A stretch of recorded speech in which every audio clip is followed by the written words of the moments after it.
মায়ের আছে না নাই? প্রশ্ন করা হবে, কবরে যেতে না যেতেই প্রশ্ন করা হবে। মরতে আমাদেরকে হবেই। আকসিরু যিকরা হাযিমিল লাযযাত, পৃথিবীর সব স্বাদকে পানসা করে দেয় ওই বিষয়টাকে বেশি বেশি স্মরণ করো। বিশ্বনবী বলেছেন সব স্বাদকে পানসা করে দেয় কি? মরণ। ঠিক কি না?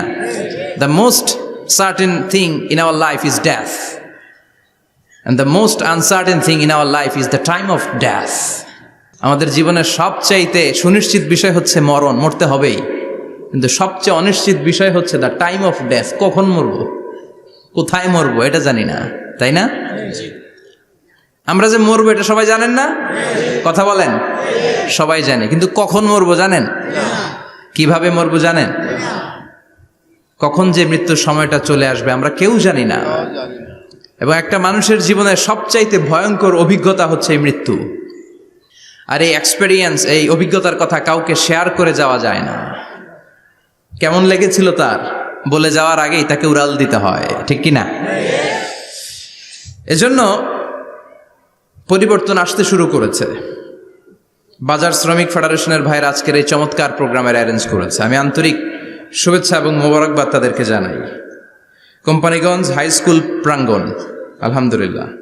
আজকে সভাপতি জনাব হাজী মোহাম্মদ কামাল উদ্দিন সাহেব, চেয়ারম্যান 15 নং নবীপুর। সহসভাপতি হচ্ছে জনাব হাজী মোহাম্মদ জয়দুল হোসেন ভুঁইয়া সাহেব, আপনি, মাশাআল্লাহ। তারপর প্রধান অতিথি হচ্ছে জনাব আলহাজ মোহাম্মদ ইউসুফ আব্দুল্লাহ হারুন সাহেব, আল্লাহ কবুল করুক। যারা আসছে, যারা আসবে, আল্লাহ সবাইকে কবুল করুক। মাইকের আওয়াজ যে বোনেরা শুনছে, আল্লাহ তাদেরকেও কবুল করুক। সম্মানিত ভাইরা, আমি আপনাদের খেদমতে আল কোরআন আল কারীম থেকে ছোট্ট একটা আয়াত তেলাওয়াত করেছি। এই আয়াতের আলোকে কিছু কথা আপনাদের সামনে উপস্থাপন করার চেষ্টা করব ইনশাআল্লাহ। সবাই পড়েন ইনশাআল্লাহ। রব্বুল আলামিন ইরশাদ করছেন, ওয়ামা আরসালনাকা ইল্লা রাহমাতাল লিল আলামিন। মুখস্থ আছে না সবার? পড়েন, ওয়ামা আরসালনাকা ইল্লা রাহমাতাল লিল আলামিন। সূরাতুল আম্বিয়ার ছোট্ট একটা আয়াত, যে সূরাটা আল্লাহ তাআলা নবীদের জন্য ডেডিকেট করেছেন। এখানে আল্লাহ বলছেন, ওমা আরসালনাকা ইল্লা রাহমাতাল লিল আলামিন, I have sent you as a mercy, as a rahmah, as a barakah, as a blessings for the whole world, for the entire world.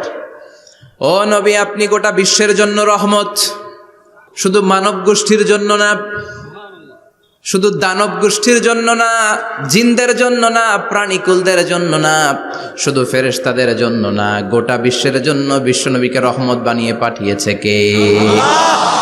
সবার জন্য রহমত। খোশ মেজাজের মানুষ ছিলেন, নরম দিলের মানুষ ছিলেন। ফাবিমা রাহমাতিম মিনাল্লাহি লিনতা লাহুম ওয়ালাউ কুনতা ফাযযান গালিযাল কলবি লান ফাদ্দু মিন হাওলিক।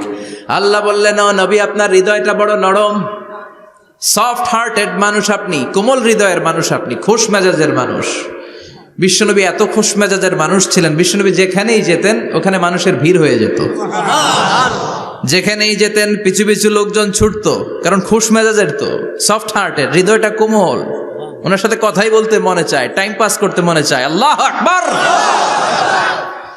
বাচ্চাদের জন্য রহমত। ছোট বাচ্চারা বিশ্বনবীর সামনে যদি কখনো চলে আসতো, বিশ্বনবী ওনার কোমল হাতটা বাচ্চাদের মাথার মধ্যে হাত বুলিয়ে দিতে। এমন কোনো বাচ্চা বিশ্বনবীর সামনে দিয়ে ক্রস করতে পারতো না যে বাচ্চার মাথায় বিশ্বনবী হাত বুলাতেন না। নাতিদেরকে অনেক আদর করতেন। হাসান আর হুসাইন রাইহানাতাইন, বিশ্বনবীর সুগন্ধি। হাসান বিশ্বনবীর কোলে উঠলে সাইয়েদনা হুসাইন কোলে ওঠার জন্য কান্না করতেন, আবার হুসাইন কোলে উঠলে হাসান কান্না করতেন। আবার সাইয়েদনা হাসান বিশ্বনবীকে ঘোড়া বানিয়ে বিশ্বনবীর পিঠের উপরে বসে বিশ্বনবীর চুল ধরে টেনে টেনে খেলা করতে। বিশ্বনবী ঘোড়া, আর ঘোড়ার বাদশা হচ্ছে হাসান। সুবহানাল্লাহ পড়বেন না? কি খুনসুটি, কি সম্পর্ক!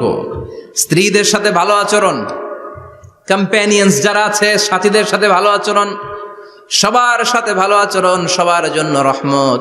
এজন্য আল্লাহ বললেন, ওয়ামা আরসালনাকা ইল্লা রাহমাতাল লিল আলামিন। I have sent you as a mercy for the entire universe.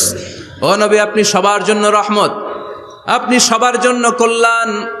আপনার মধ্যে রহমতের বাড়িধারা এত বেশি, আপনি হ্যাঁ বললে শরীয়তের হুকুম হালাল হয়ে যায়, আপনি না বললে শরীয়তের হুকুম হারাম হয়ে যায়। আবার আপনি আঙ্গুল তুললে চাঁদ 2 ভাগ হয়ে যায়, জমিন থেকে পা তুললে আপনি আকাশে মেরাজে চলে যান। কি স্ট্যাটাস! কুড ইউ ইমাজিন কি স্ট্যাটাস আল্লাহ ওনাকে দিয়েছে। উনি হ্যাঁ বললে এটা হালাল, কারণ কোনটা হালাল কোনটা হারাম এটা ওনার কাছ থেকে জেনেছে। উনি যদি বলে ইয়েস, করতে পারবেন আপনারা, হালাল, কোটি কোটি মানুষের জন্য পারমিসিবল, লিগ্যাল। উনি যদি বলেন নো, আমাদের সবার জন্য এটা হারাম, কোটি কোটি মানুষ আর করতে পারবো না। আঙ্গুল তুলেছেন, চাঁদ 2 ভাগ হয়েছে, পা তুলেছেন, মেরাজে চলে গিয়েছে। আল্লাহু আকবার।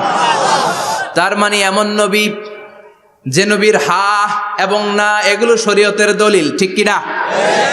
এ নবী এমন নবী, এ নবীরে বাদ দিলে কোরআন বোঝা যায় না, এ নবীরে বাদ দিলে হাদিস বোঝা যায় না, এ নবীরে বাদ দিলে নামাজ বোঝা যায় না, ঠিক কিনা? কারণ কেমন করে নামাজ পড়তে হবে এই নবী আমাদেরকে হাতে কলমে শিখিয়েছে। সল্লু কামা রাআইতুমুনি উসাল্লি, আমি যেমনি সালাত পড়ি তেমনি পড়ো। বিশ্বনবী যেমন শিখিয়েছেন তার বাইরে অন্য কোন নিয়মে সালাত পড়লে হবে নাকি? কথা বলেন। ফজরের সালাত 2 রাকাত, আপনি যদি পড়েন 3 রাকাত, কবুল হবে নাকি? 4 রাকাত পড়লে, 6 রাকাত, 12 রাকাত এরকম পড়লে মায়ের আসানা নাই, কবুল হবে না। অনেক বেশি পড়েছেন, সময়ও দিয়েছেন বেশি, কবুল হবে না। কেননা বিশ্বনবী যেভাবে শিখিয়েছে ওইভাবে পড়েন নাই তো, ঠিক কিনা? আবার বিশ্বনবী যেমন রোজা রেখেছেন তেমন রাখতে হবে। কেমন করে রোজা রাখতে হয় বিশ্বনবী শেখালেন। ফজর থেকে শুরু করে সন্ধ্যা পর্যন্ত রোজা রাখবেন। আপনি সকাল থেকে শুরু করে আসর পর্যন্ত রেখে আসরের পর ইফতারি করলে হবে নাকি? কথা বলেন। কারণ বিশ্বনবীর পদ্ধতিতে হয় নাই। আবার এই নবীকে বাদ দিলে হজ বোঝা যায় না, কেননা এই নবী কেমন করে হজ করতে হয় আমাদেরকে শিখিয়েছেন। বিশ্বনবী ওনার পুরো জীবনে 4টা উমরা করেছেন, একটা মাত্র হজ করেছেন। আর বলেছেন খুযু আন্নী মানাসিকাকুম, কেমন করে হজ করতে হয় আমার কাছ থেকে তোমরা শিখে নাও। হজের সিস্টেম কি আমার থেকে শিখে নাও। মাত্র একবার হজ করেছেন, তাতেই হজের সব আহকামগুলো আমাদের কাছে ক্রিস্টাল ক্লিয়ার, স্বচ্ছ কাচের মতো, স্ফটিক কাচের মতো, স্বচ্ছ পানির মতো এত সুন্দর তিনি বর্ণনা দিয়েছেন। এই বর্ণনার উপর ভিত্তি করে লক্ষ লক্ষ মানুষ গোটা বিশ্ব থেকে কাবার প্রান্তরে জমা হয়, ঠিক কিনা? মাসাবাতান লিন্নাসি ওয়া আমনা, গোটা বিশ্বের মানুষের মিলন কেন্দ্র। আপনি যখন মসজিদুল হারামে যাবেন, মসজিদে নববীতে যাবেন, দেখবেন আজান হয়ে গেলে লক্ষ লক্ষ মানুষ কাবার দিকে ছুটে, ঠিক কিনা? আজান হওয়ার সাথে সাথে সারে আল হিজরা দিয়ে, জারওয়াল দিয়ে, গাজ্জা দিয়ে, আজিয়াদ রোড দিয়ে পঙ্গপালের মতো মানুষগুলো কাবা কেন্দ্রিক হতে শুরু করে। কারণ কাবা হচ্ছে অ্যাসেম্বলি পয়েন্ট, গ্যাদারিং পয়েন্ট, এটা মিলন কেন্দ্র। এই কাবাকে কেন্দ্র করে প্রতিদিন লক্ষ লক্ষ মানুষের মিলন মেলা বসে। চিল্লায় বলেন ঠিক কিনা? কেমন করে হজ পালন করবেন বিশ্বনবী শেখালেন। কারণ বিশ্বনবীরে বাদ দিলে হজ বোঝা যায় না। তার মানে বুঝলাম উনি হ্যাঁ বললে হালাল, না বললে হারাম।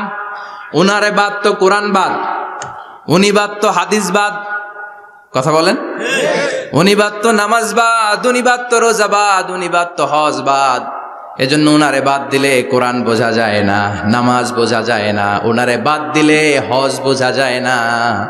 তাই উনার সাথে যারা বেয়াদবি করবে ওদেরকেও এমনি এমনি ছেড়ে দেয়া যায় না। বিশ্বনবীর সাথে যদি বেয়াদবি করে এটা অনেক বড় ধরনের বেয়াদবি, এটা রাষ্ট্রীয় আইন করে ওকে শাস্তি দিতে হবে, ঠিক কিনা?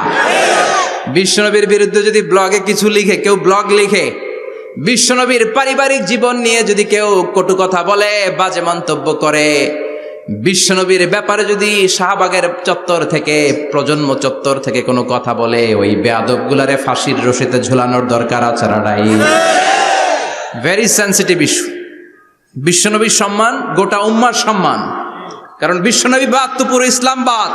এজন্য আমার নবীর বিরুদ্ধে কথা বললে ওর সাথে আমাদের কোনো কথা নাই, চিল্লায় বলেন ঠিক কিনা?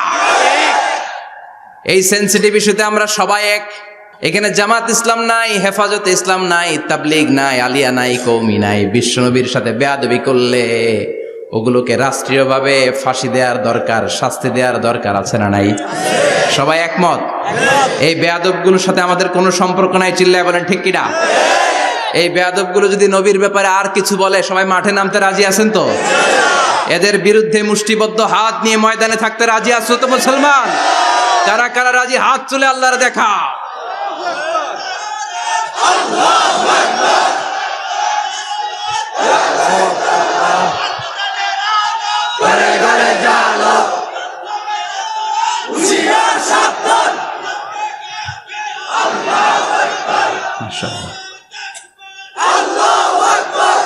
আল্লাহ তুমি কবুল করো। বিশ্বনবীর ভালোবাসা যেন আমরা অন্তরে রাখতে পারি, তুমি তৌফিক দাও। বিশ্বনবীর অনুসরণ এবং ভালোবাসা ছাড়া আল্লাহকে পাওয়া যাবে? আল্লাহকে যে পাইতে চায় হাজরাতের অনুসরণে, আরশ কুরসি লৌহ কালাম না চাইতে পেয়েছে সে। হাজরাতের অনুসরণে আরশ কুরসি লৌহ কালাম না চাইতে পেয়েছে সে। সুবহানাল্লাহ পড়েন। এজন্য আল্লাহ বললেন, নবী আপনাকে আমি গোটা বিশ্বের মানুষের জন্য রহমত করে পাঠালাম, আবার আপনার চরিত্রটা গোটা বিশ্বের মানুষের জন্য আমি মডেল করে দিলাম। আল্লাহু আকবার। ওয়া ইন্নাকা লাআলা খুলুকিন আযীম। ও নবী, চমৎকার একটা চরিত্রের উপরে আমি আপনাকে প্রতিষ্ঠিত রেখেছি। And verily you are on a very good standard of character. ও নবী, আপনার চরিত্রটা বড় সুন্দর। আপনার চরিত্রের মতো গোটা বিশ্বের কারো চরিত্র হতে পারে পা থেকে মাথা পর্যন্ত বিশ্বনবীর চরিত্রে একটা কালো দাগ বসানোর মতো ক্ষমতা কারো আছে নাকি? কারণ বিশ্বনবীর চরিত্র হলো কোরআনের চরিত্র। মা আয়েশাকে বলা হলো, মা আমাদের পেয়ারা নবীর চরিত্র কেমন ছিল আমাদেরকে বলে শোনান। মা আয়েশা বললেন, ও সাহাবীরা, বিশ্বনবীর চরিত্র ছিল কোরআনের চরিত্র। কানা খুলুকুহু আল কোরআন। বিশ্বনবীর চরিত্র ছিল কোরআনের চরিত্র। পুরো কোরআনে 30 পারাতে থিওরিটিক্যালি যা বলে শোনানো হয়েছে, বিশ্বনবীর জীবনীতে চরিত্রে প্র্যাকটিক্যালি ওই সব কিছু করে দেখানো হয়েছে। পুরো কোরআনে 30 পারাতে থিওরিটিক্যালি যা বলা, বিশ্বনবীর চরিত্রে প্র্যাকটিক্যালি সেটা করে দেখানো। সুবহানাল্লাহ বাড়িতে যে বলেন। আবার বিশ্বনবীর আরেক স্ত্রী উম্মে সালামা বলতেন, ইনদামা ইয়ামশি রাসূলুল্লাহি আলাল আরদি কাআন্নাল কুরআনা ইয়ামশি আলাই। যখন বিশ্বনবী রাস্তার উপর দিয়ে হেঁটে যেত, মনে হয় কোরআন শরীফটা রাস্তার উপর দিয়ে হেঁটে হেঁটে যায়। কোরআনুল কারীম রাস্তা দিয়ে হেঁটে হেঁটে যাচ্ছে, মনে হচ্ছে যে এটা বিশ্বনবী নয়, এটা জীবন্ত কোরআন। পড়েন আল্লাহু আকবার।